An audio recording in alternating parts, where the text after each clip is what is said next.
I want to talk to you today about something that I personally have not heard this preached on anytime recently. I think I did hear about it a long time ago. We're going to look at a few verses in 2 Corinthians chapter 5. We're going to look at verses 18 through 20. Why are we looking at these verses? Because there's a word that's used in here multiple times, and I just had to look into it today. Now, all these things are from God. God, who has reconciled us to himself through Christ and gave us the ministry of reconciliation. Namely, that God was in Christ, reconciling the world to himself, not counting their trespasses against them, and he has committed to us the word of reconciliation. Therefore, we are ambassadors for Christ, as though God were entreating through us. We beg you, on behalf of Christ, be reconciled to God. Why? He made him who knew no sin to be sin on our behalf, that we might become the righteousness of God in him. So did you notice that the word reconciled was used a lot right there? I looked it up. Of course I did. The word reconciled means to change mutually. In other words, figuratively, to compound a difference, and it's translated reconcile. The biblical usage of this word is to reconcile those who are at variance, to return to favor with, to be reconciled to one, to receive one in favor. So when it says in verse 18, who God reconciled us to himself, it's saying that we are mutually changed. We were at variance with God. We were not in sync with God. We needed to be returned to favor with God. Because you see, in our natural self, in our sinful state, there is no favor. There is no meshing of man and God. But Jesus came so that we could be received back in favor. But what is this? He gave us the ministry of reconciliation. What exactly is a ministry of reconciliation? The word ministry is attendance as a servant.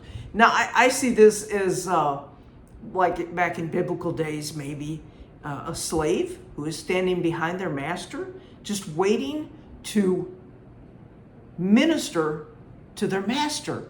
If their master is thirsty, they're there with something to drink. If their master is hungry, they're there with something to eat. If their master wants something done over there, they're there to go over there and do what the master wants them to do. This word ministry is official service, especially of the Christian teacher. It is translated administering or administration or ministry. It is an office. It's relief or service. So he has given us this ministry of reconciliation. So when he wants to return someone to his favor, how's he going to do that? He's going to use us as Christians to minister to that person, almost as if that person is our master. But it's God, of course, who is our master, who is having us minister to other people the word of reconciliation. That word reconciliation is an exchange, figuratively an adjustment. You know, to be reconciled with God, we have to make some adjustments. Because, you know, God is perfect. And he knows exactly what we need to do and how we need to do it. So we need to adjust ourselves or let him adjust us to his way of doing things. This word reconciliation is restoration to the divine favor. It is translated atonement or reconciliation. So God has given us the ministry, the work, really, of helping other people to be reconciled to God, to return to God's favor. So verse 19, God was in Christ reconciling the word to himself. That reconciling is the same as the word that we saw in verse 18, to be reconciled. It's just, present or past tense. And that is to change. One of the ways that reconcile is used is if you ever have had a bank account, you receive your bank statement, and the bank statement says you have X amount, and you say you have Y amount, and you have to reconcile these two. You have to make them match. You have to make it to where X equals Y. So how do you do that? Well, you have to go through all of the transactions and figure out which one you wrote down wrong, because most of the time the bank didn't screw up, you did. That was back when we did it by hand. Okay, I use a program to reconcile my bank account these days, but there's no computer program that can reconcile you to God. There's no computer program that will reconcile a person to God or minister reconciliation. That's why God uses us.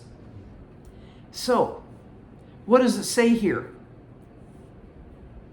He committed to us the word of reconciliation. What does that mean? Well, the word here is logos or logos, or however you want to pronounce it. It is something that is said, including the thought behind what is said. By implication, it's a topic. So when you're speaking to someone, the topic might be being reconciled to God.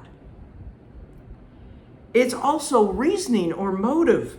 It is communication. It is saying. It's to speak, to talk. It's an utterance.